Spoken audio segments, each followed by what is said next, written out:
આપણે ત્યાં એક બહુ મોટી ગેરસમજણ ખબર કઈ છે, એક થઈ છે, ખબર છે કઈ છે? બધા એવું કે સત્ય હંમેશા કડવું હોય, સત્ય હંમેશા કડવું હોય. સાચી વાત છે. મને તમે અત્યારે એમ કહો નેહલબેન તમે બહુ વહેરા લાગો તો મને થોડુંક દુઃખ થાય. સત્ય છે, કડવું છે, પણ સત્ય હંમેશા કડવી રીતે કહેવાવું જોઈએ એવો કોઈ નિયમ નથી હો. આપણે બધાની ભૂલ એ થઈ ગઈ કે આપણે બધા એવું એક અત્યારે વાયકાલ મનમાં હોય બધું કહી દેવાનું, મનમાં હોય બધું કહી દેવાનું, ચોક્કસ કહી દેવાનું, પણ કહેવાની એક રીત હોય. પાસે બેસાડીને દીકરાને હાથ ફેરવીને કહો ને કે બેટા આમ કરીએ ને તો આમ થાય, તો એ સાંભળે. કારણ કે એને આ પૃથ્વી પર જો પ્રાણીને સ્પર્શનો સમજ આવતી હોય તો માણસના છોકરાને સ્પર્શ નો આવે? કેવી વાત કરો છો યાર. અને એક વસ્તુ યાદ રાખજો, બુદ્ધિ છે ને એ આપણને ક્યારેક રોકે છે અમુક વસ્તુ કરવા માટે, આપણો અહમ આપણને મોટો કરે છે. મેં કીધું એમ કે અમારા છોકરાઓ તો મંદબુદ્ધિના છે, એમને ક્યારેય કોઈને પ્રેમ કરતા ન શીખવાડવું પડે. સૌજીભાઈ 62 વર્ષે તમને હક કરતા શીખવાડવું પડે, બોલો એ કેવું કહેવાય? હું મજામાં ને હું મૂડમાં ન હોઉં તો મારા ક્લાસના છોકરા આવીને મને ભેટી પડે, કારણ કે એને બોલતા આવડતું નથી, કાંઈ નથી, પણ આંખથી એને ખબર પડી કે આ બેન મજામાં નથી. કોકને વાલ કરીએ ને તો કોક માણસ મજામાં આવી જાય. હવે ઘરે જઈને બીજું કઈ ન કર્યું તો એકબીજાને વાલ કરવાનો તો રાખજો યાર. અને તમને આ વાલ ક્યારે યાદ આવશે ખબર છે? જ્યારે તમારામાંથી એકાદ પાત્ર ઓછું હશે ત્યારે. તમે જે પથારીમાં છો એ પથારીના નસકોરા અત્યારે તમને નહીં મજા આવતા હોય, એમ થાય છે કે આમના નસકોરાની સાહેબ હુંય ન થકાતું, પણ જે રાત્રે એ નસકોરા નહીં હોય ને ત્યારે આખું રૂમ તમને ભણકારા વાળવો લાગશે. એ 200 સ્ક્વેર ફીટનો રૂમ તમને કે દિવસે 2000 સ્ક્વેર ફીટનો લાગવા મળશે ને ખબર નહીં પડે. તમને તાવ આવે, તમને તકલીફ થાય, મૂંઝવણ થાય તો આજુબાજુવાળા તમને ગમે એટલા તમને તમારી આજુબાજુ સોનું મૂકી દે, પૈસા મૂકી દે, તમારી એફડીઓ મૂકી દે, તમારા લોકરની ચાવી મૂકી દે, તો તમે હાજા ન થાવ, પણ એકાદ માણસ માથે હાથ ફેરવીને એમ કે ચા પીવી છે તો તમને કહેવાની ઈચ્છા થાય કે ના ના તું બેસ ખાલી થોડી વાર. સાહેબ જે દિવસે માથે હાથ ફેરવવા વાળી વ્યક્તિ નહીં હોય ને ત્યારે તમને કદાચ અત્યારે બની શકે કે તમને એકબીજા માટે થોડો કકળાટ હોય, ફરિયાદ હોય. આ 10 દિવસ આટલા દિવસ છો ને પહેલી વખત જીવનમાં તમને એકાંત મળ્યું છે. કારણ કે અમારી પેઢી તો હનીમૂન વાળી પેઢી હતી, તમને તો એ સદભાગ્ય એ પ્રાપ્ત નથી થયું કે તમે એકબીજાની નિકટ આવી શક્યા હો, એકબીજાને કહી શક્યા હોય કે મને આ ગમે, મને આ ન ગમે, મને આ ફાવે, આ મને ન ફાવે. હું માનું જ છું બારગામ રોટલો ખાવા જવાની વિધિ એટલા માટે જ આપણા પૂર્વજોએ કરી છે કે ઈ બાને આ બે એકલા રહી શકતા હોય. તો તમને એ નથી મળ્યો. તમને જીવને અત્યારે ફરીવાર નવી ઇનિંગમાં હનીમૂન કરવાની ચાન્સ આપ્યો છે, તો એને જીવી લ્યો. કેટલી વખત એવું બન્યું છે કે જાહેરમાં તમે તમારી પત્નીની અપમાન કર્યું હશે. આજ ગંગા કિનારે હાથ પકડીને એને કહી દો કે મારે આવું નહોતું કરવું જોઈતું, મને ખબર પડે છે કે તને ખબર પડે છે. કેટલી વખત એવું બન્યું હશે કે આપણા પતિની મમ્મી માટે આપણાથી કંઈક બોલાઈ ગયું હશે, અથવા એના ભાઈ માટે કશુંક બોલાઈ ગયું હશે, અને હવે તમને સમજાતું હોય કે એવું નહોતું કરવા જોઈતું, કારણ કે હવે તમારા બે દીકરા નોખા થાય ને ત્યારે તમને તકલીફની ખબર પડે. તો આજે તમારા પતિને કહેજો કે ભૂલ થઈ ગઈ, બાને તે દિવસે મારાથી આમ કહેવાય ગયું. આ દિવસોમાં કાંઈ ન કરી શકો તો એકબીજાથી તો માફી માગી લ્યો. કાલ સવાર પડે કે ન પડે, આ સૂર્યાસ્ત છે દોસ્ત,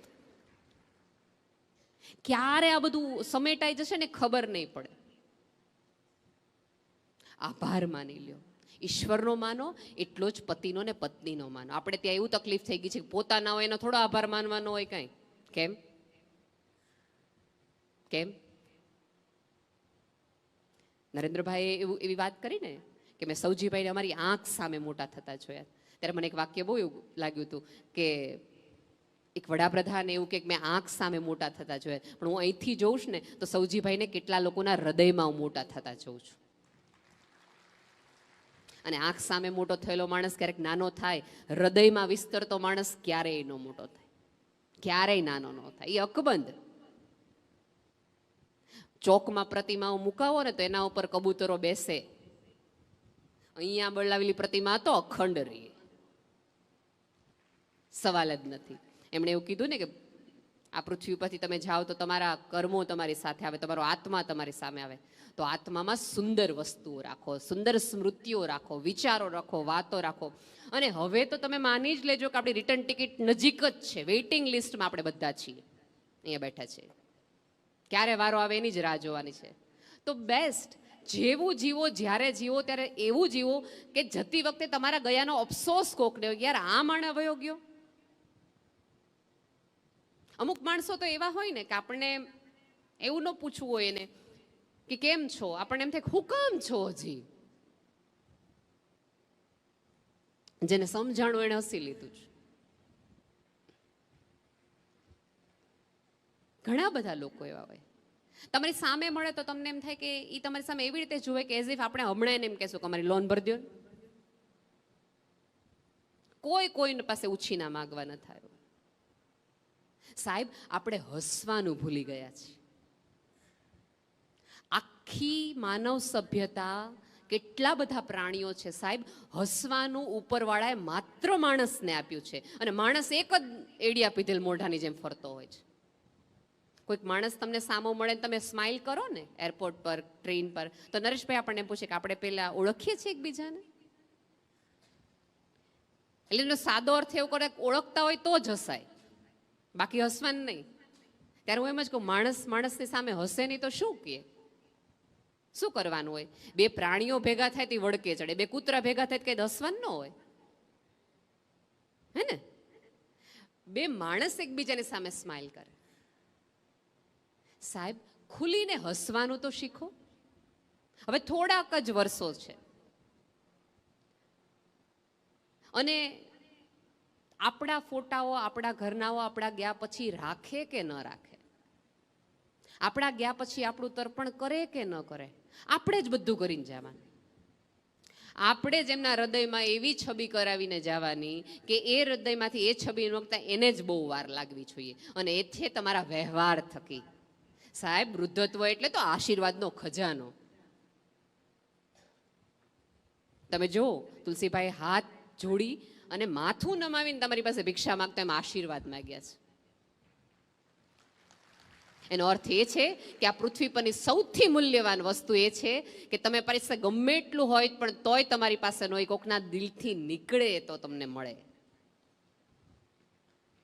અને આપણી તો સાદી દલીલ છે, કોકની આતરડી ઠારી હશે તો તમારું ઠારવા વાળો ક્યાંય તમને જગમગો રાખશે. સીધી. અને મેં કીધું એમ, અહીંયા બેઠેલા કોઈ વ્યક્તિઓ એટલા ગરીબ તો હોય જ નહીં કે તમે કોઈને સ્મિત પણ ન આપી શકો, કાંઈ ન કરી શકો તો કોકને રડવામાં મદદ તો કરો કે કોઈ માણસ હળવો થાય. આ પૃથ્વી પર અત્યારે સૌથી વધુ જો કમી હોય તો એકબીજાનો ભરોસાની છે. મેં કાલે જ હું સૌજીભાઈ અહીંયા બધા બેઠા હતા ત્યારે વાત કરતા હતા કે સૌથી વધુ અછત છે એ ભરોસાની છે. આપણે કોઈ ઉપર ભરોસો મૂકી શકીએ એવો માણસ નથી, એવું બધા કહે. ત્યારે મને એવું જ થાય કે હું કોઈકનો એવો ભરોસો ન બની શકું. એ કોઈક માણસ મારા ઉપર તો ભરોસો કરી શકે? 100 માણસો ખરાબ છે પણ એમાંથી 99 હું છું, હું નથી ખરાબ. એટલું તો આપણે જીવી શકીએ, એટલું તો આપણે કરી શકીએ કે નહીં? પણ આપણે ક્યાંક એ પણ કરવામાં ચૂકી જતા હોઈએ છીએ. સવારે જાઓ તો 100% તમને બંનેને સાથે બેસાડવાનું કારણ એ છે કે તમે ભૂલી ન જાઓ કે હવે તમારી પાસે સાથના બહુ એટલા બધા સમય નથી. જ્યારે પણ રાત્રે સુવો ત્યારે એકબીજાના માથે હાથ ફેરવીને સુવો, કારણ કે કાલ સવારે એ આંખ એ તમારા પાસે નહીં કાકા, પોતાને પત્નીને એમણે એમના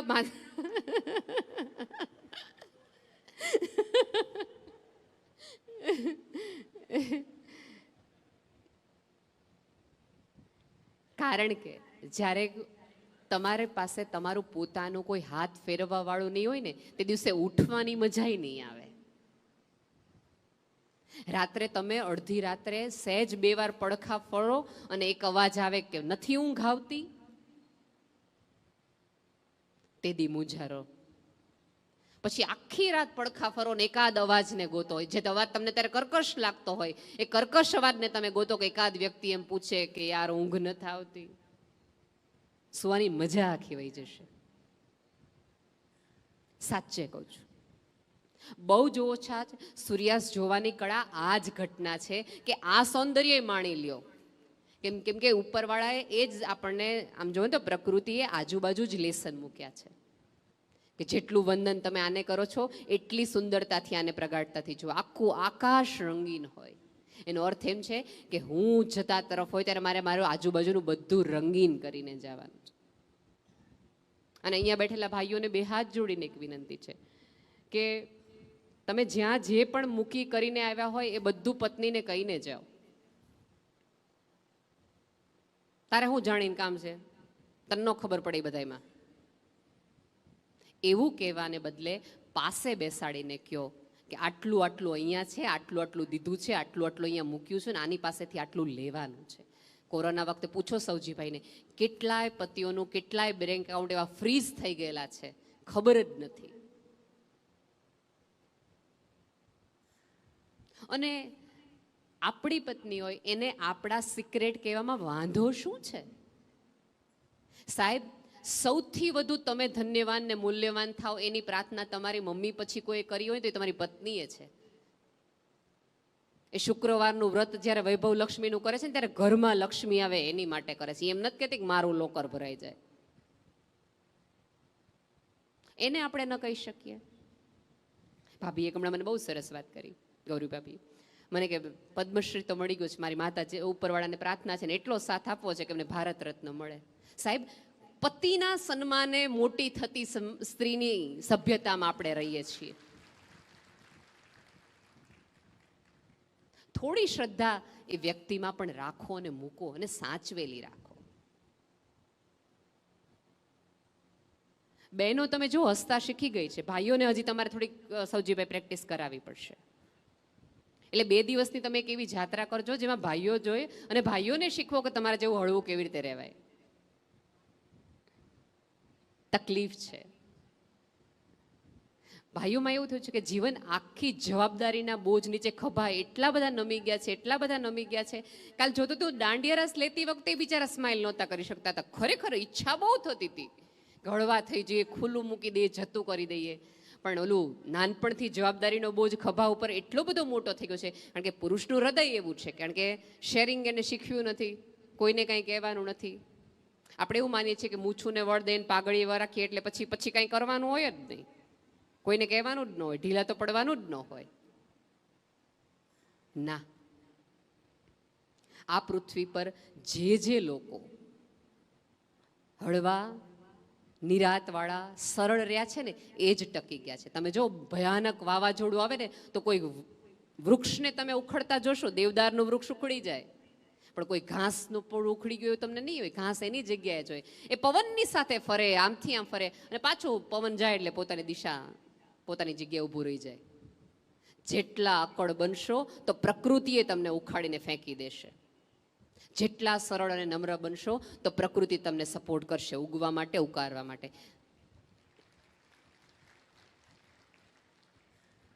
બહુ ઓછા વર્ષો છે. આજુબાજુના લોકોને પ્રેમ કરતા થાવ, આજુબાજુના લોકોને સમજતા થાવ. સાચામાં અત્યારે ફેસબુક એટલા માટે જ વધુ ચાલે છે કે ત્યાં કોકને સાંભળે છે. દાદા દાદી આવા ઘરનું તમે એક ફેસબુકનું માધ્યમ બનો કે તમારું સંતાન તમને કહી શકે. પણ આપણે બધા શું કરી છે? જજમેન્ટ તરત જ આપી દઈએ છીએ. અત્યારની પેઢીને કંઈ ખબર જ નથી પડતી, અમને કંઈ સમજ જ નથી પડતી. સાહેબ, વૃદ્ધત્વ એટલે તો રીલે દોડ કે તમારી જવાબદારી, તમારી સંપત્તિ, તમારી વાડી, તમારી સામાજિક નિસ્બત એકબીજાને પાસ ઓન કરો. કેમ આખું ધોળકિયા ફરીવાર આવે છે ત્યારે એની પછીની પેઢીને સાથે લાવે છે. કારણ કે અનકોન્શિયસ માઇન્ડમાં આ દ્રશ્યો જો ઝીલાણા હશે ને તો આવતા દિવસમાં એ પરંપરાની આગળ લઈ જઈશે.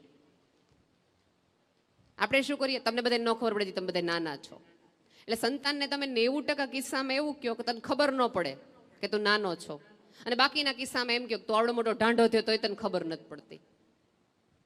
એટલે એ લોકો બિચારા કન્ફ્યુઝ થઈ જાય, પપ્પા કેવા હું માગે છે.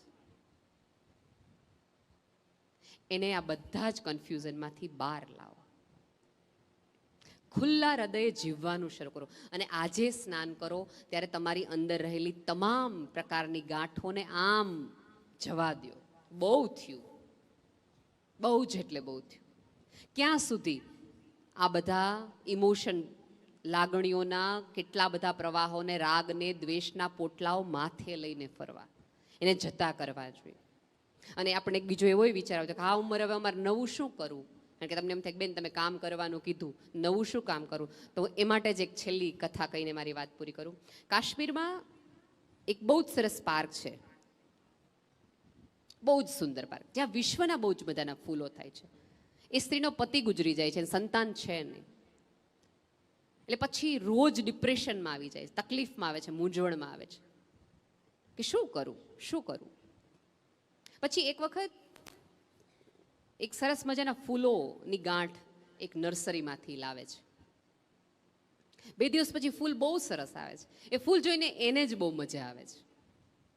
પછી એક 48 વર્ષની સ્ત્રીએ ડિયોડેલ્ફિયા નામની એ ગાંઠ એવી વાવી કે સાહેબ અત્યારે વિશ્વના દરેક પ્રવાસીઓ જ્યારે જ્યારે કાશ્મીર જાય છે ત્યારે બાગ જોવા જાય છે. એક જ સ્ત્રીએ પોતાના જીવનમાં 5 લાખથી વધુ આખા ફૂલોની વાડી ઊભી કરી.